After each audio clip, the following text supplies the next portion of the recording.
What is up, everybody, and welcome to Real Talks Podcast. We're going to break down what it takes to live life on your terms through entrepreneurship, specifically real estate investing. So we're going to hit it hard, the good, the bad, and the real, because that climb, as any entrepreneur knows, is never smooth. My name is Mike Singletary. I'm your host. So let's get real. What is up, everybody? So you are in for a treat today. I got a fantastic guest, somebody that I've known for years, actually. Always been super impressed with him. We've been in masterminds together. He is a very active investor, and I think he's got a fantastic story to tell. So the guest, his name is Greg Helbeck. He's a real estate entrepreneur, flipped and wholesaled over 180 deals since 2015. He's one of the top investors in the Hudson Valley area. He buys real estate in a few other areas as well. I know he's bought some in my market in Austin, Texas. He's also built up a rental portfolio since 2020. Before real estate, Greg was a college student. He had ambition to be part of the NHL. I had no idea, man.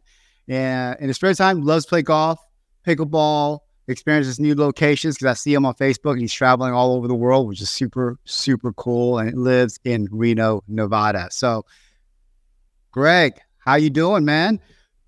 I'm doing awesome, Mike. Thanks for having me. That was a great intro. Yeah, man. Did I miss anything? No, I mean, that's pretty much it, man. I mean, I'm pretty much just doing deals, from my house or doing whatever I want. I've been able to, over 8 years, build up some pretty decent freedom.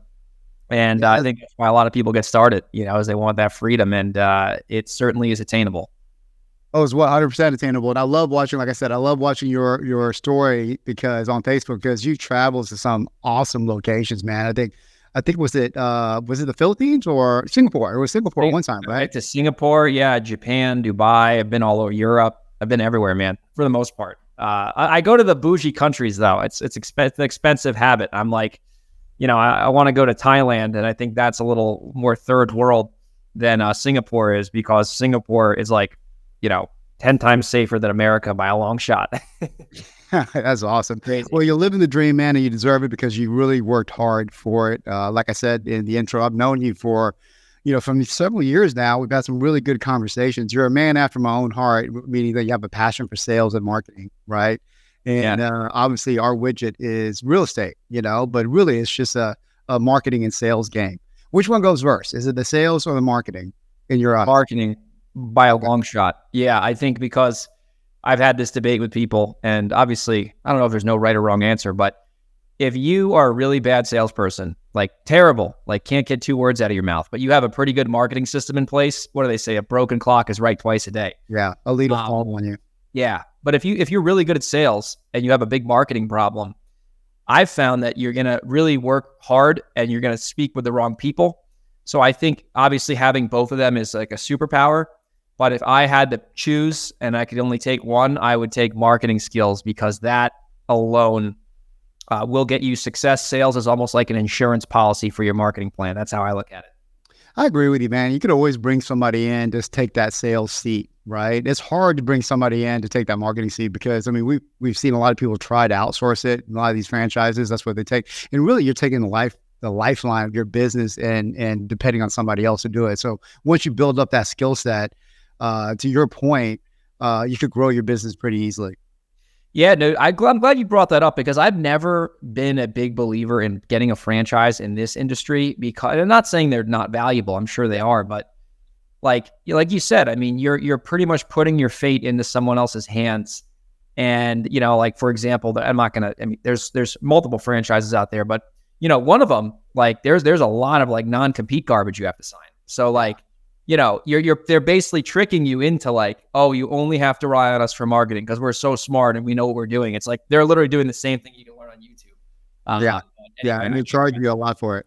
But you're getting ripped off, and if you don't buy a house, you pay $2,500 a month. It's ridiculous. Well, I was a part of the franchise at the beginning of my career, and it didn't take me long to figure out that. I mean, I thought, okay, the thinking process. And I think it always is like, hey, this is going to move my learning curve exponentially, right? But ultimately, it really cripples you at the end, because once I got out of the franchise, I had to really buckle down for a year or two and figure out that marketing piece, right? I had the sales piece because of the franchise, so I got to give them that, Yeah. right? But yeah, that marketing piece was something else. So I'll tell you what, man, talk to me about your business. What are you doing right now? Actually, you know what? Let's go back a little further. How did you start and how did you get into this business? Sure. The origin story, stuff like that, and then where you're at right now. Yeah, man, I'm happy to talk about that. So the way I got into real estate, to give you the long story short, is I got out of hockey and I was living with my parents. I was 20 years old. I was a young kid. It was 2015. And I did not know what I wanted to do as a career because I wanted to play hockey. That didn't work out. So I was stuck pretty much from scratch. So I remember I always wanted to be rich and have high income and wealth and whatever. I think everyone wants to be rich, but most people don't do anything about it. But I remember I thought the stock market was going to be my way out. And I'm like, I think I'm going to do Wall Street. I want to be Jim Cramer, And I started to look into it and read it and listen to it and watch it. And I don't know. The stock stuff seemed very kind of a little high over my head, I guess.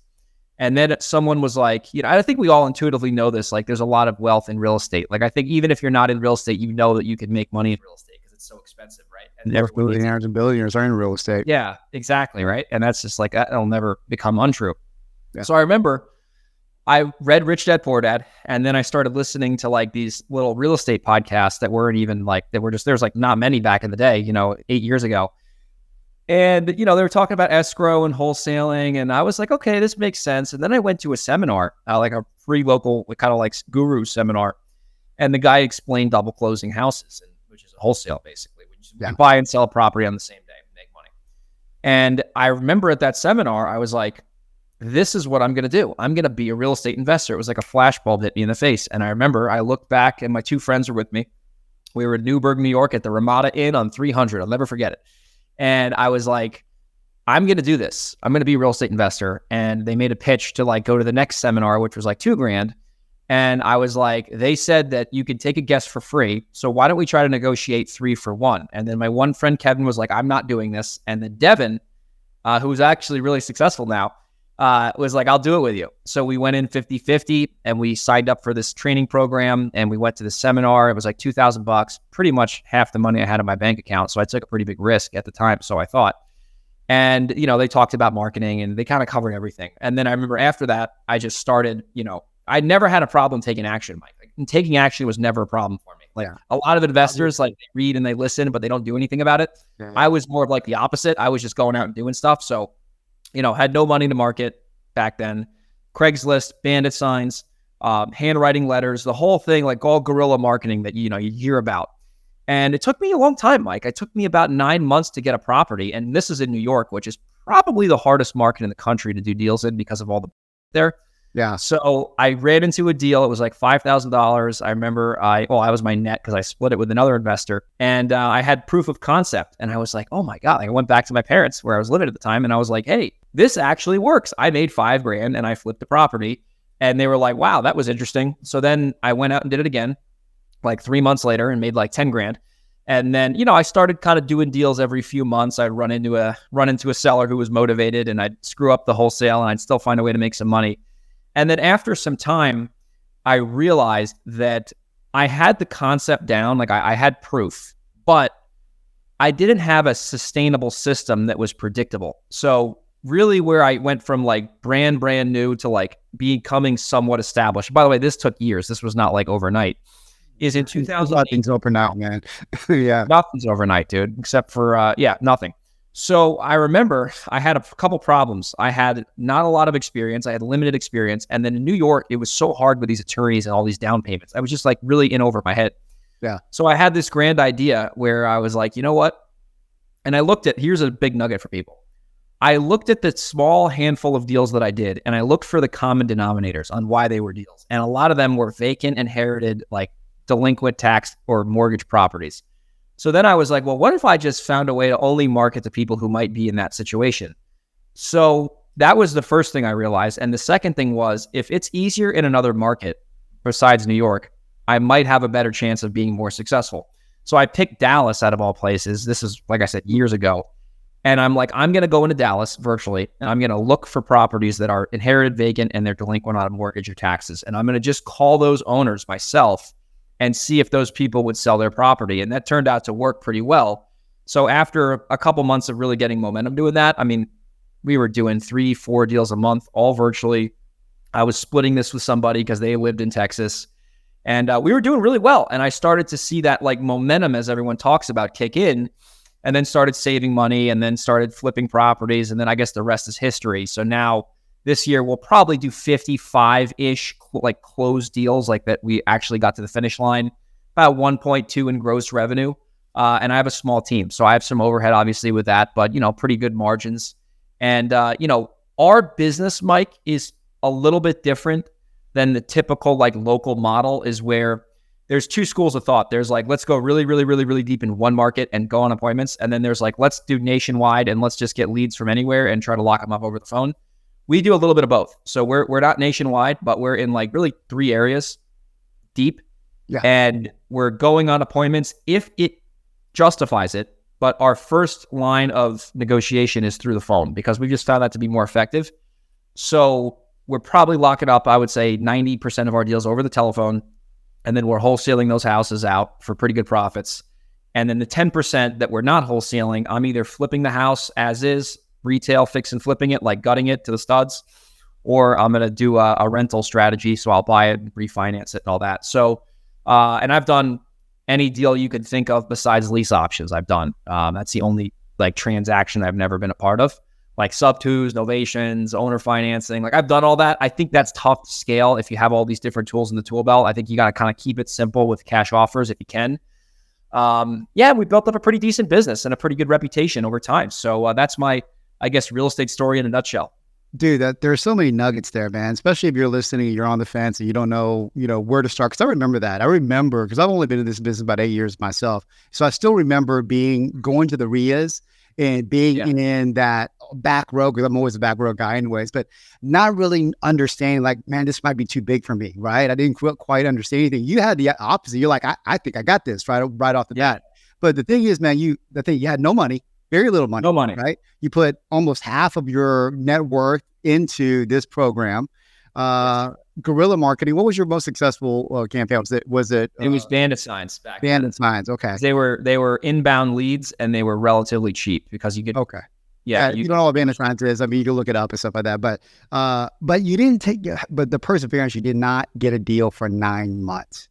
Like 99% of people would have quit. Right. Dude, well, what made you keep going? I mean, 9 months is a long time. I knew that it was going to work.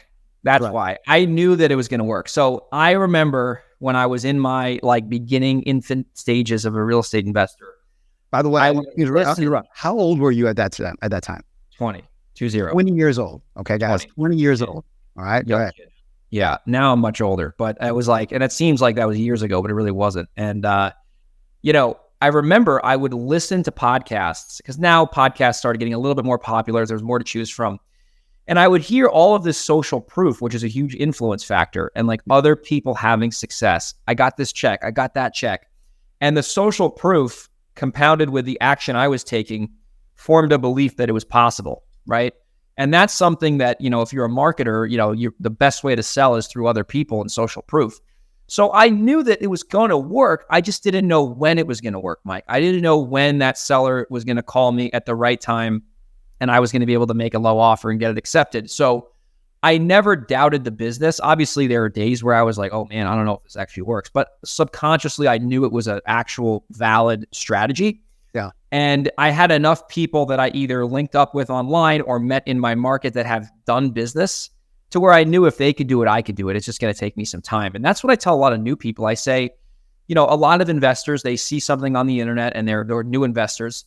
And they're like, oh, I want to be a successful real estate investor. I should be successful from day one. And they don't understand if you start from scratch, you have no track record and skills and experience to lean on. Therefore, you shouldn't expect success right away because if it was that easy, everyone would go out and they would send postcards and, you'd get a 10% response rate, right? And it just doesn't work like that, right? So having the right expectations in the beginning and being prepared to battle is mandatory if you want to be successful. Because if you're not going to have that mentality, you're going to just get clobbered up, because most sellers, I would say, listen, 19 out of 20 sellers are probably not taking your offer. So you're working in a needle in a haystack environment, and you have to be okay with that, because that one deal can change your life. If you have no money and you make $20,000 on one deal and you pretty much have no overhead, that will actually change your life, because then you have number one, income, and number two, proof of concept. You can go do it again. Yeah, I mean, momentum, confidence, because in this game, confidence is such a big deal, right? Especially sales, just to your point, there's so many no's, right? And I mean, for us, we really mastered one campaign, which is outbound marketing. And I love the fact that you mentioned, like, keep it simple, because people in this industry make a mistake of doing too many things. And I've definitely been that person, right? I've had 25,000 mailers, 100,000 cold calls, all this stuff really spread out. And just get one campaign, specialize in that campaign, know everything about that campaign. Then you can add some others as you grow and grow your team. And I think that you did another thing that was super smart. People in this industry are fascinated with scale, right? And I mean, what does that even mean? Because a lot of people scale their way into being broke, truthfully, right? And it's not about how much money you make. It's not the top line. It's really the bottom line that is the most important. You know what I mean? And so I've gone through that whole spectrum of things. And now we still have a decent sized team, but we make sure that we're looking at that bottom line all the time. That's something that I get frustrated when I go on the internet nowadays, because I'm more advanced and established. And like a lot of people, like, I'll give you an example, Mike. And this, I'm not trying to call anyone out here. That's not my objective. But people say, we got 50 contracts this month. Okay. And that could, to the naked eye, seem like an impressive metric. And it could be, depending on if you look under the hood. But just because you get a contract signed doesn't mean you're going to actually close on that contract, and there's going to be no title issues, and you're going to make money, and you're going to be profitable. So a lot of people use misleading metrics to kind of tout success, and it's not the real picture, right? So the number one thing I've realized by being in this business and doing it, I guess some quote unquote volume, is if I want to do, let's say 40 properties for the year, which we do more than that now, but let's say I want to do 40 properties. If that's my goal, to close on 40 properties, we did around that last year.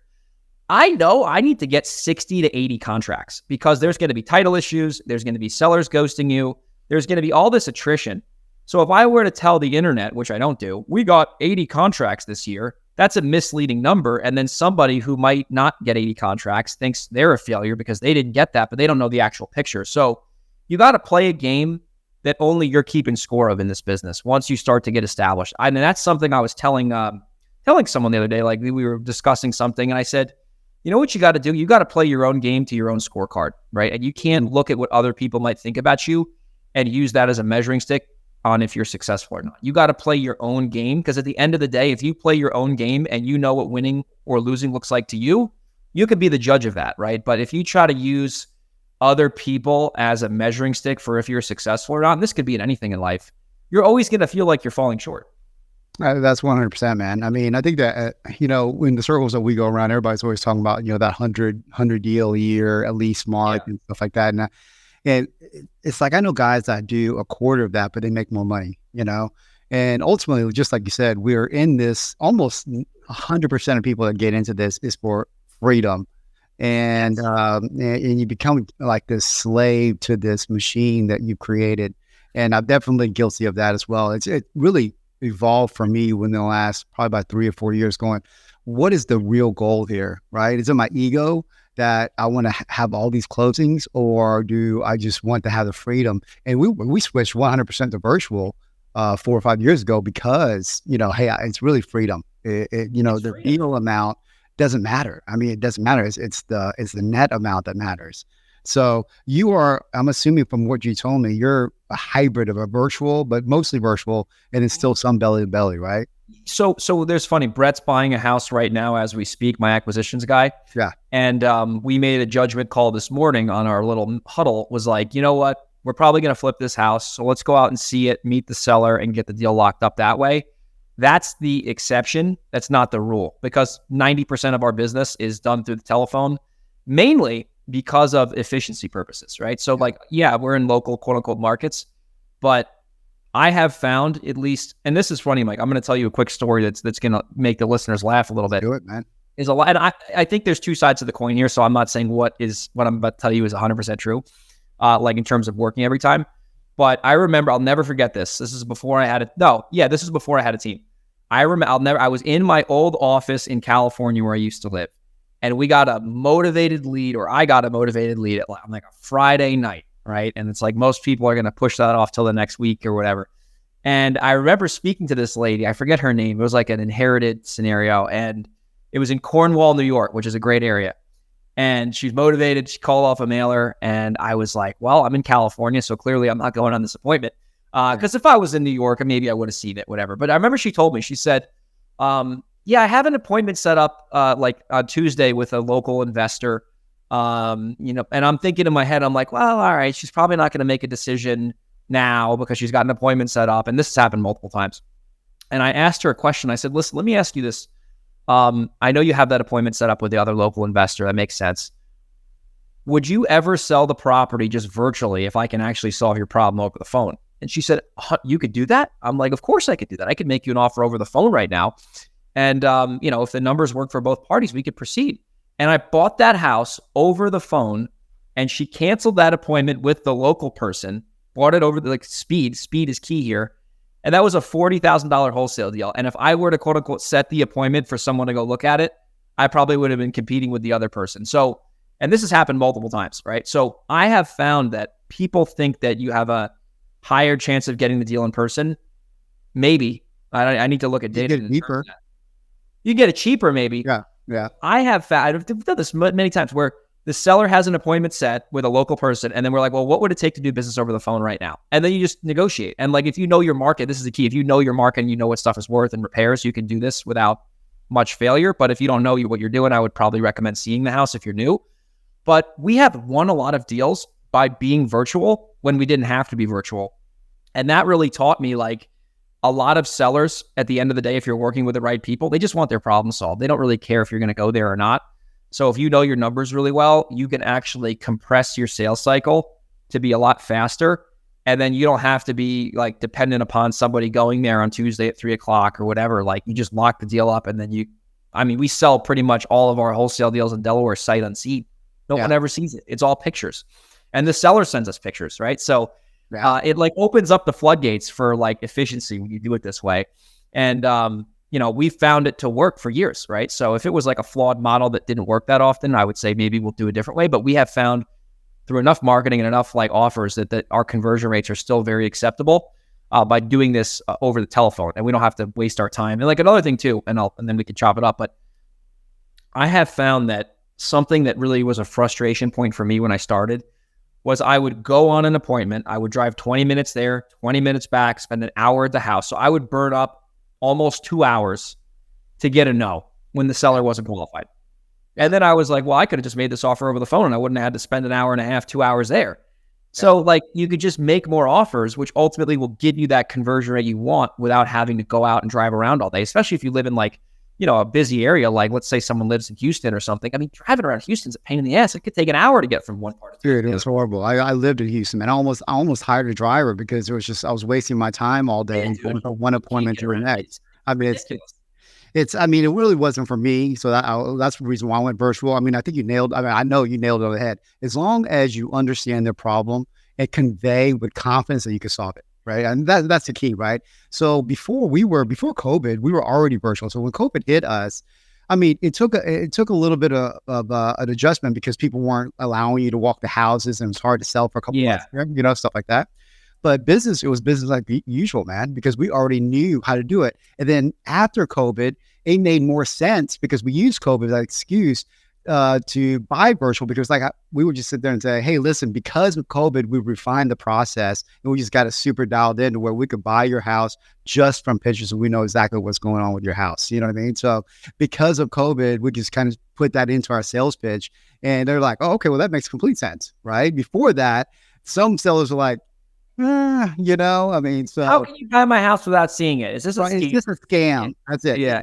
Scam. And it's so funny when they say that. I'm like, yeah, I can never scam you into selling your house, although that's not true. People do that stuff with titles all the time, but it's not talking to them, right?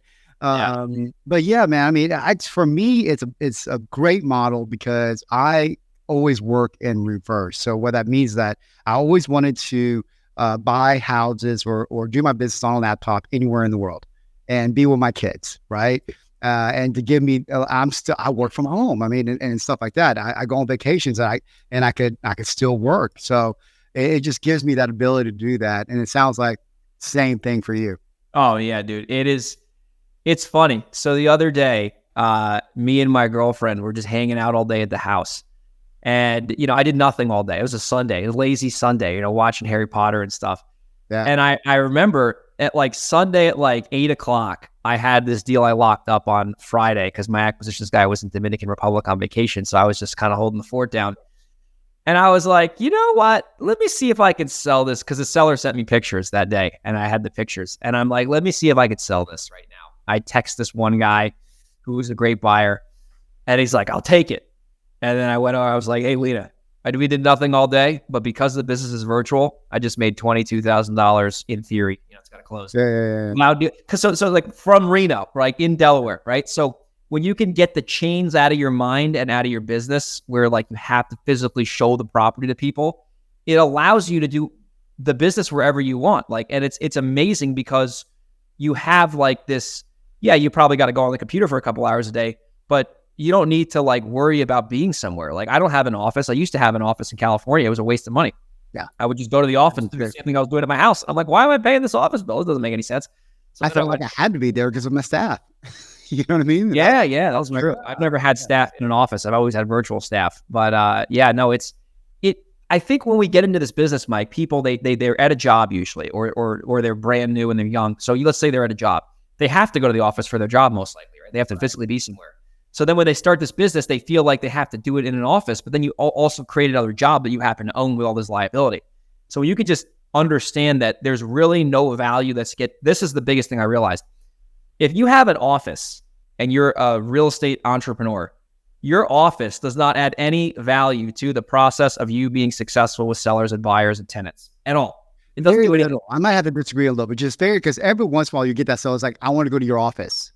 We've never gotten that. I've never gotten that from a seller. When I say very little, I can count on one hand, and all the deals I've done, right? I mean, so so I think we've got maybe like that, but otherwise, you're 100% right, man. I mean, it doesn't really all it adds is overhead. I'm not saying that it's a bad thing to have. I mean, because truthfully, if you have your people under one roof, you can maintain the culture a little bit better. You can be, I agree with that. Advise them a little bit better, stuff like that. On a virtual team, because we're 100% virtual, sometimes that's the biggest drawback. You know what I mean? What exactly are they doing this right now?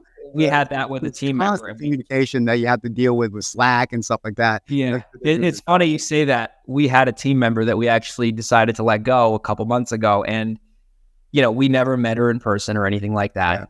And, she would take the huddles on her iPhone, which kind of was a problem, but it was it is what it is. She's still on the huddles. And then she would not do her job. And I was talking with Brett. I'm like, I wonder what she's doing all day. Because if she was in the office, we would have been able to obviously see the productivity. Yeah. Yeah. But it is, there definitely are some drawbacks, but I think the benefits obviously outweigh the drawbacks. And if a seller asked me if they wanted to come to my office, I would send them to the title company, or I'd send them broke a realty office or something. Yeah, that's exactly it. And here's a good tip. So guys out there, use your title company for, what's the word I'm looking for? Use your title company for proof of concept. Okay. Yes. Anybody that sits there and is like, is this a scam? Listen, here's my escrow officer. Here's the title company. Call them, ask them how many deals we do. Right. Yeah. So we use the title company to go sign a contract if they need that physical space, because sometimes you have that old person, you're like, I don't want to deal with anything over the internet. You know what I mean? Yeah, I got to have the sign. And even if I tell them I'll send a notary over to your house, because that's typically what we do, they're like, no, I want to go in somewhere. Use your title company for that. Yeah. So that's super important. Hey, I want to dive in a couple of other things, because I know that you are a great marketer, right? And I want to know, because I know that you have really perfected a couple of things. And I know it was direct mail at one time. I'm not 100% what you do right now. So talk to me about what your marketing looks like. Piece of our business. Yeah. I I'll tell you the reasons why I like direct mail, and then I'll chop it up. So number one thing I personally like about direct mail is that it is relatively hands-off when you just can understand the number one metric that matters is return on ad spend, which means that how much money are you making compared to how much money are you spending on that channel. And the reason I like mail for that reason, there's a few things. The first thing is you can target who you want to market to, right? Google ads, you can't really do that. You're going to get leads from all over the place and, they might not have equity. But direct mail, that those people are probably going to be prospects you want to do business with, or else you wouldn't have mailed them most likely, especially if you're doing zip code mailings. That's the first thing. The second thing is it is competitive, right? It's competitive and there's a lot of expense to it. But generally speaking, if the response rate is 0.5%, which it is sometimes less or more, if someone's actually calling you off that, they're pretty motivated, unless they want to get removed from their mailing list, right? So if they want to get removed, that's out for some reason. But if they're like actually looking to sell, like it's an inbound lead, the way I look at it. And then the third thing about direct mail is that once you set the system up and you get it running, and it is expensive, right? It's definitely not for the faint of heart, but it's very predictable because you can reverse engineer direct mail almost down to complete success. Because like if you said, I'm just going to use 10,000 mailers, obviously I would send more if you're in a competitive market, 10,000 mailers, you get a 0.5% response rate, you're going to get 50 phone calls, right? Most likely. Out of those 50 calls, you're probably going to have 20 to 30 actual leads that you can work. And you should convert at least one out of them. Maybe more, depending on your sales skills and who you're mailing. But like, you can pretty much say, if I spend this 10 grand, or if I send these 10,000 mailers, which is going to cost me about 5 grand, that should generally get me a deal on average. And maybe you need 2 or 3 drops to do that, but it's predictable because you could just keep rinsing and repeating that. And the other thing about direct mail that I realized that is just, I think it's hard if you're new. It's all timing, right? Like you're going to get 10,000 people, you're going to get 10,000 impressions. 10,000 people are going to see your marketing piece. And only the people who like really resonate with it, who are in the right place at the right time, are going to call you. So we see a lot of leads with direct mail where like, they say, I've been getting your mailers for a year and we finally want to sell our house now. So they might have considered selling on the first 2 or 3 drops. Then the 4th and 5th drop, that problem might have been festering a little bit. And then on the 7th drop, they actually picked the phone call. They picked the phone up. So the thing I would say is like, if you're not willing to mail people consistently, you're never going to really know if it's going to work, because even though they called you on the 7th postcard, doesn't mean they were thinking about it when they got postcards 1, 2, 3, 4, 5, and 6. So I like the scalability of it. I like the predictability of it. And I like that you can target who you want to market to, versus like with TV or something, like you're going to put your TV message out to the masses, and sure, you're going to get deals from that, but you can get a lot of leads in the middle of nowhere who you don't want to buy their house, and then it's kind of a waste of money. Another channel that we've done well is in the past is just calling and texting, right? Like, and people crap on calling and texting, but I'm like, if you just know what you're doing and you understand the numbers at scale, you can get a cheaper cost per acquisition generally with the same list. Yeah. And you don't have to spend the big postage fees you're going to spend with mail, but it's going to be a little bit more nurturing. But, there's trade-offs and benefits with anything. No, that's 100%. I mean, I think that I love the fact that you really highlighted the consistency portion of it, because this is where the biggest mistake, people even in cold calling, because they think that, with cold calling is more of a nurturing game. Yes. You know what I mean? It's really a pipeline play, right? Where you're getting to LinkedIn, you're following up, and then you convert them down, usually about 6-7 months, something like that. Yeah. But you have to look at it as, hey, this is a financial commitment for at least 6 months, preferably a year. But people, start freaking out when they don't get leads or whatever the case is, or deals within 2 months, like this isn't working. I'm like, man, listen, Greg, for God's sake, when he first started, it took 9 months to get a deal. You know what I mean? But everything has to do with momentum and consistency. You have to be on top of it. And with direct mail, it's 100% that, because I've done a lot of direct mail pieces, probably not to the acumen as you're used to, but it's always one of those things that, man, you have to stick with it for a long period of time. And sometimes it's hard, because if you're doing flips and you have a 25,000 or even 10,000, it really doesn't matter what the amount is, budget on marketing, you have all this money coming in and you get a little bit scared, right? You could definitely get a little bit scared, because this is a very polarizing game. We got a bunch of money comes in, a bunch of money goes out, stuff like that. But you got to stay the course, man. Yeah. You want to be successful. And that's something where if you're not like with mailing, or even it could be any like mail, calling, text, any list-based marketing, the numbers are going to give you the safety, right? Like, and that's where I see a lot of people make with this, because it's calling, texting, and mail. It's very similar, like with the numbers. Like people use such a small sample size to determine success or failure. They set themselves up to lose. Like I guarantee you, even if you went into like, I'm just making this up, but I would assume this might be right. So let's say you go into like, Miami, which is super expensive and competitive. Let's just say LA. Let's say LA. Right? Yeah. LA is like really hard, right? So people think, and I know people who make money there. You go to LA, and if you drop 100,000 mailers, or you do a calling campaign that's equivalent to that in terms of like the potency, you're guaranteed to buy a house, right? Because you have such a big sample size. There's going to be somebody in that pool that's going to do a deal with you in LA for 50 grand. But people, let's say they're in LA and they're like, well, I'm going to send 5,000 mailers out. Well, if you send 5,000 mailers out and you get a 0.5% response rate, you're going to get 25 calls. And out of those 25 calls, you're going to get like 8 to 12 leads. And you shouldn't expect to convert 1 in 8 or 1 in 12 on the first mailing. So they just use this little teeny sample size, and they don't understand that like the success comes within the numbers, right? That's like with any marketing channel, but especially like list-based marketing, you need to have a big sample size to go off of, or else you're not going to really know if it works or not, because you're going off of false data. So you're a great salesman, right? You used to be a trainer for sales, sales academy. So what are you closing in direct mail? How many leads, qualified leads coming in to contract? What is your metric? I'll pull the numbers up right now. Yeah. Because what I'm trying to establish is like, if you're a newbie, this is what Greg does. And you can't expect that, right? I mean, because Greg's been sharpening his skills for 8 years, and he's great at negotiating, great at marketing.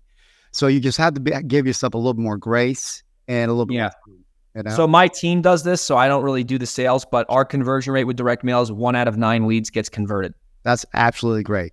Yeah. That is contract, though. Let me share with you the number that actually matters here. This is the conversion, though. Got you. You're talking about 1 out of 9 converts to a contract. Yeah. But 1 out of 21 converts to revenue. So we got a fallout right there. So that's what people don't talk about, right? That's why I'll share this on a podcast, because this is the reality, right? That's real. Yeah. So you might get 1 out of 9 and think you're cool, but we all know sellers change their mind, buyers flake out, title issues happen. Maybe you locked up a deal too high, or nobody wants it. So I know that if we want to look at leads to money, 1 out of 20, that kind of rhymed. If we look at leads to contract, 1 out of 9. So there's about a 50% gap there, right? So that's a hole in our business that we obviously need to investigate. So if you're a experienced investor, or you're decent at sales, if you get 1 out of 20, you should expect to probably buy a house and make some cash. Yeah. So you got to know these numbers, because when you know these numbers, when you have a bad month with marketing, you know the numbers are going to save you over time. But if you don't have your numbers in front of you, you go off your emotions, and then you think, oh, this is too expensive, I'm going to stop it. And then you're going to get no leads, and you're going to have no revenue. So you have to use these numbers to give you like that clarity, so you can go out and still do that process that's going to get you a certain outcome.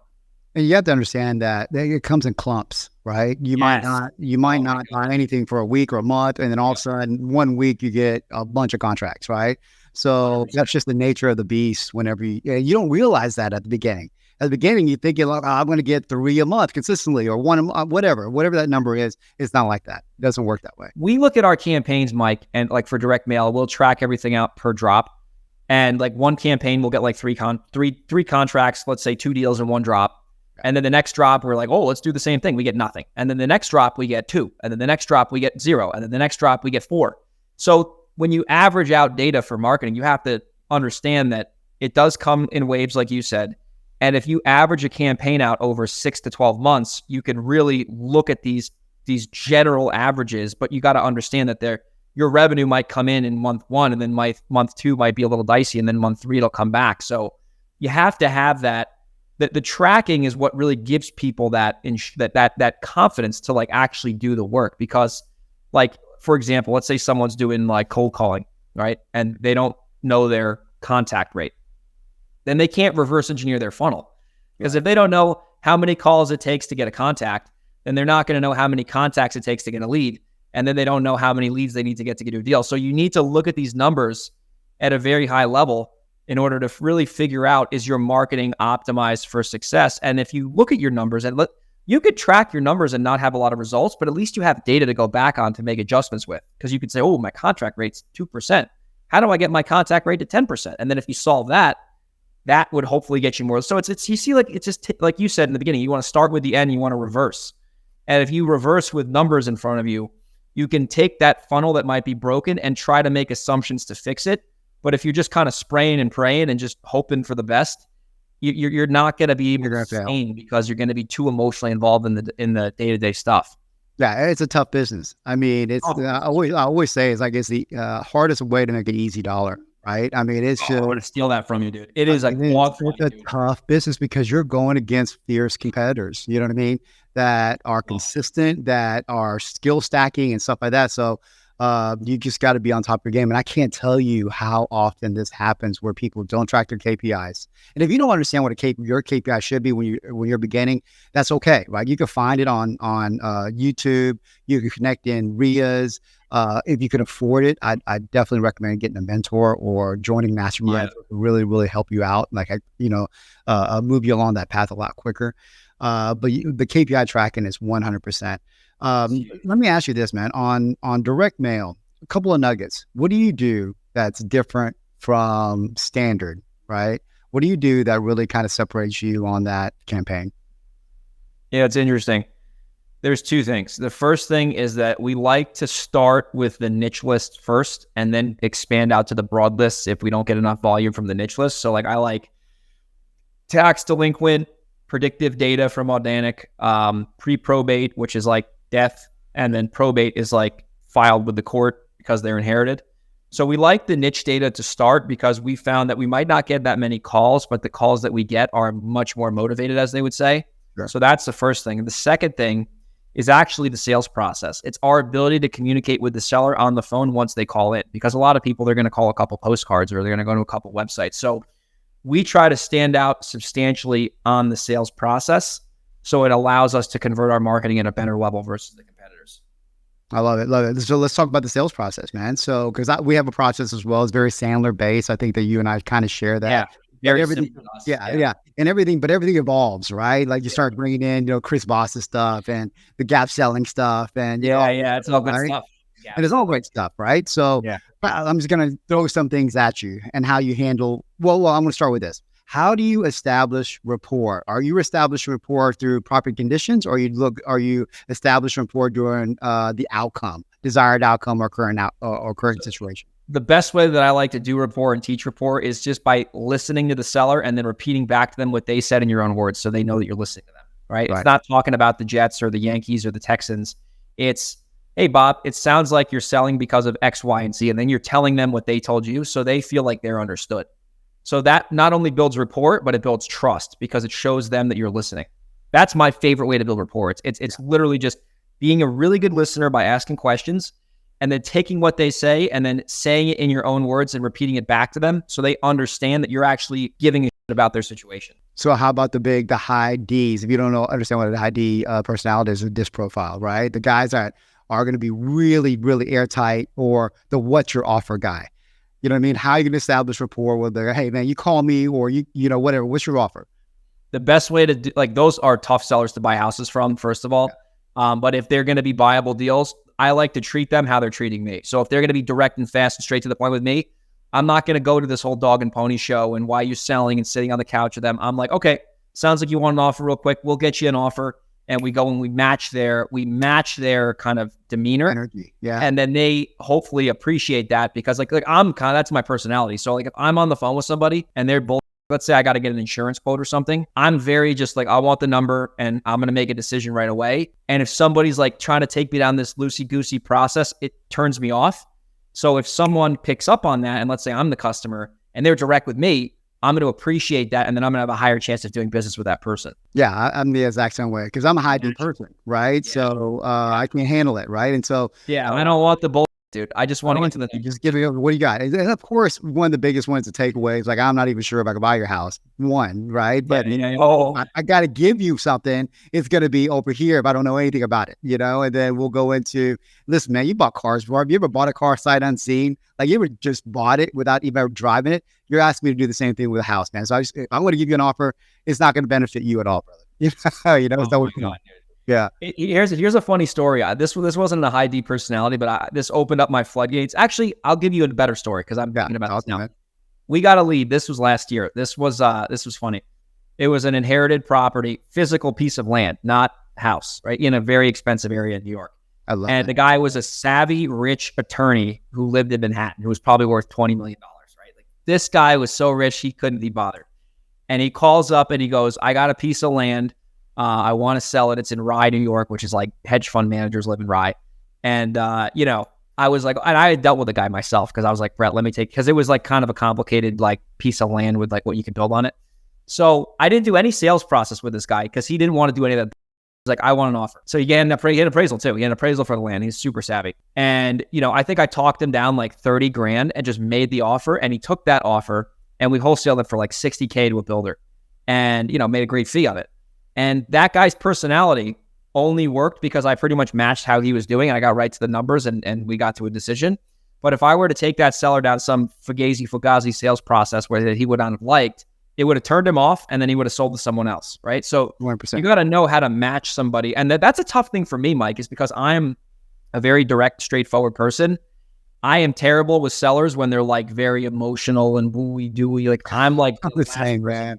I'm like the last person you want to have on the phone because I'm going to screw that deal up. And I've done this multiple times. Yeah. When Brett was like, we got overwhelmed with leads and I step in. Dude, I'm like a little like disaster with people because I'm so direct and certain. It just, some of these people just need to get nurtured, right? And that's just not my personality type in business. So I know my strengths and weaknesses and I try to only, really cater to my strengths. Yeah, that's so on point. I'm the exact same way. I work really well with other high Ds, and I work really well. Yes. And I think it's easier to negotiate with really smart people because they understand, right? They understand. Yeah. They understand. Like, hey, listen, you're giving up time for money. Yes. You know what I mean? That's what you're giving up. So that's my favorite seller. Yeah. Oh my God, I have a house right now in California that we're in contract on. It hasn't closed yet, but like the guy's super savvy. He knows he's giving it at a discount. He didn't want it.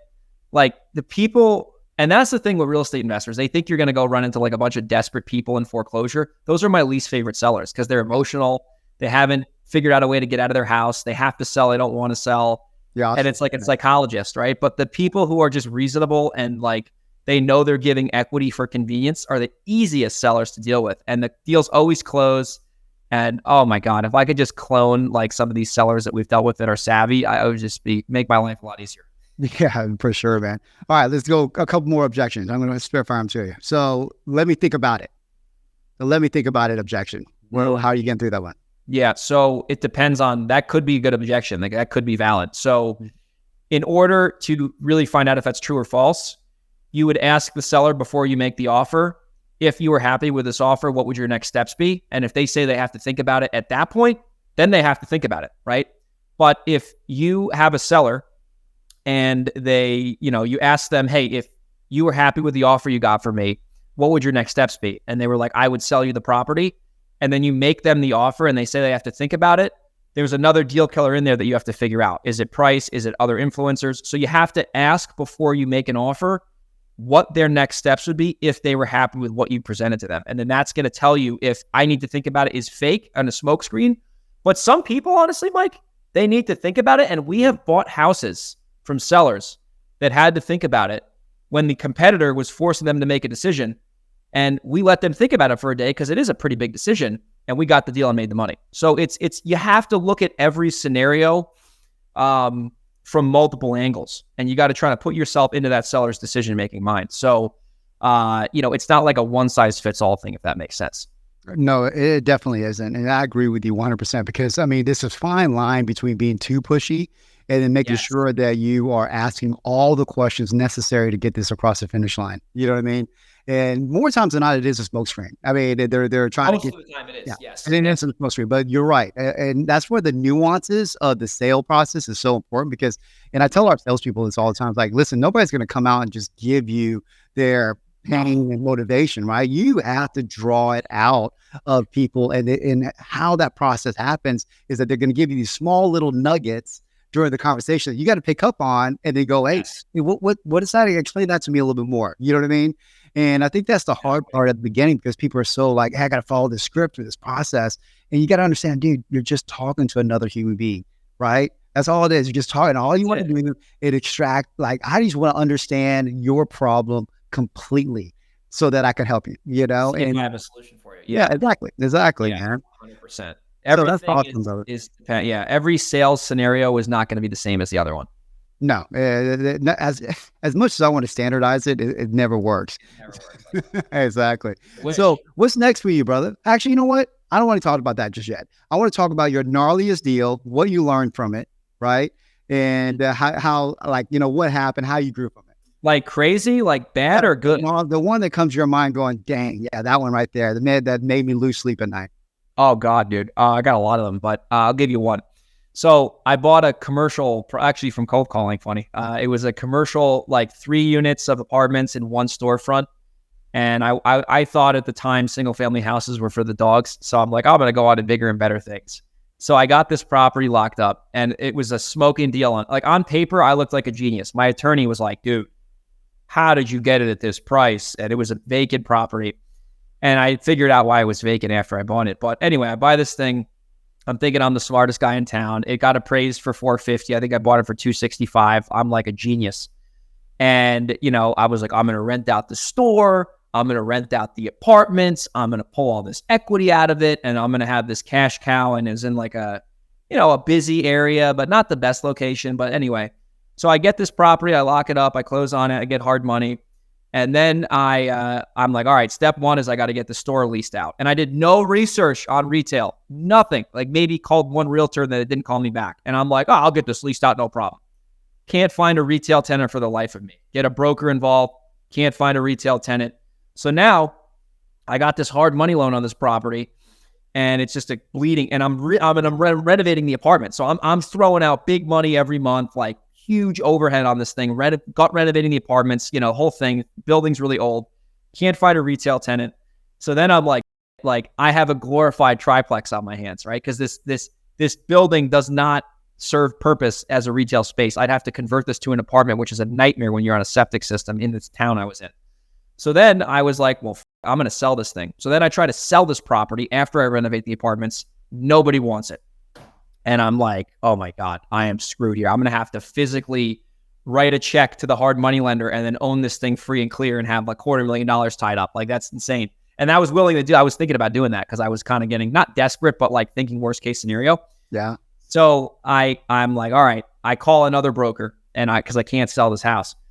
And he's like, listen, why don't you fill up these 3 apartments with tenants, take it off the market, and then let the tenants pay rent for a couple months. We'll prove the P&L a little bit with the rental income, and then we'll sell it as a legitimate investment property. Like, you walk in and you make money from day one.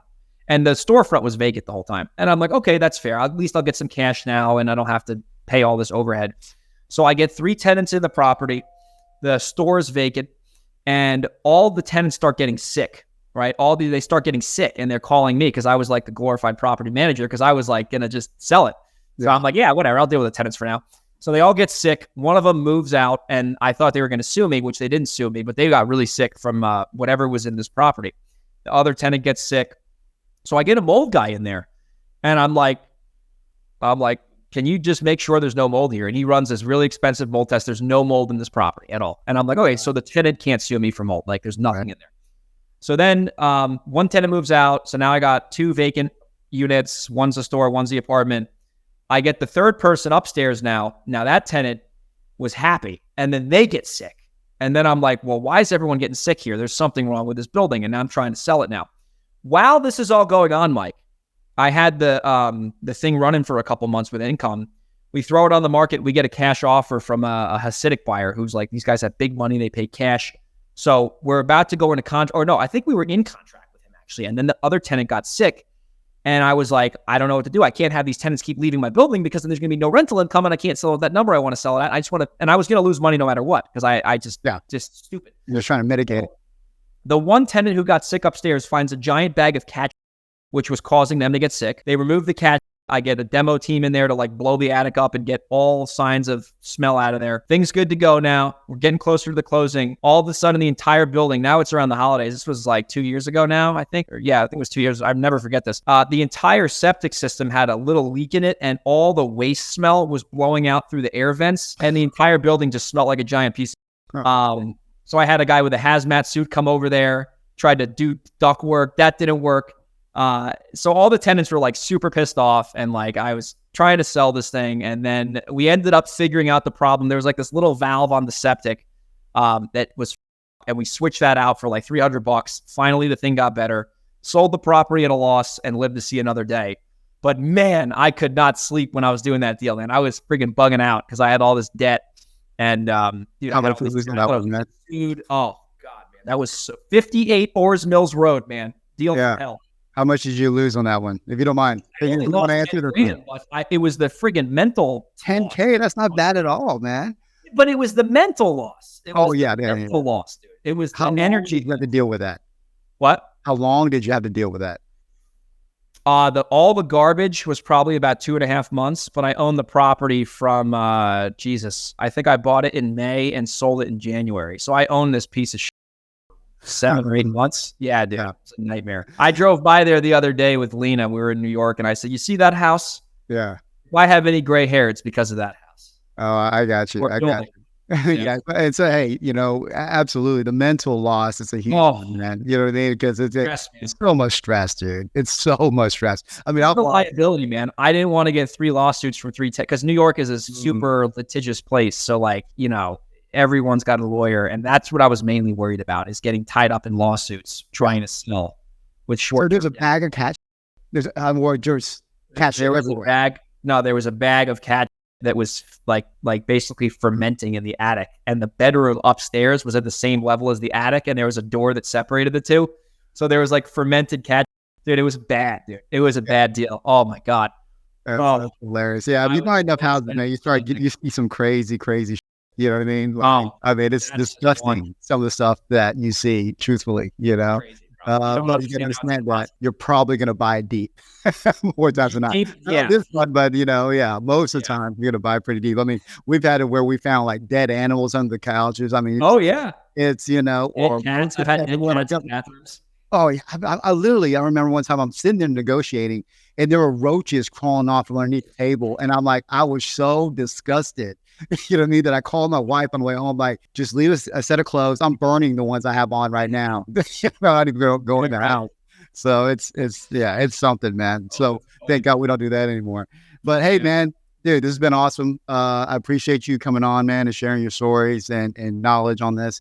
How do people find you, Matt? Yeah, so the best way for them to find me is just on Instagram at Grego_37. I put out daily videos on there, stories. All of our podcasts we do are done through Instagram. So if you want to connect with me and get to know me a little bit better, at Grego_37 on Instagram, that's the best way to get in touch. And, Greg does a lot of JVs in his area. So if you're interested in that, I mean, you want to talk about that a little bit? Yeah. So if you're in Delaware, New York, Reno, or even San Diego, I guess, and you have a property that you want me to buy from you, like I just bought a house off I'm buying a house off a wholesaler. He's making $105,000. I'm paying his assignment fee. Awesome. So if you have a wholesale deal you want to sell me, I'm a legitimate buyer. Or if you're just a wholesaler and you want a JV with me, I'm always open to that. That's one of our better marketing channels, actually, because of the the value we can exchange with each other. So if you're in Delaware, New York, the Hudson Valley, or Delaware, New York, Reno, or San Diego, and you have a property, those are the areas we know pretty well. So happy to help anyone I can. Awesome.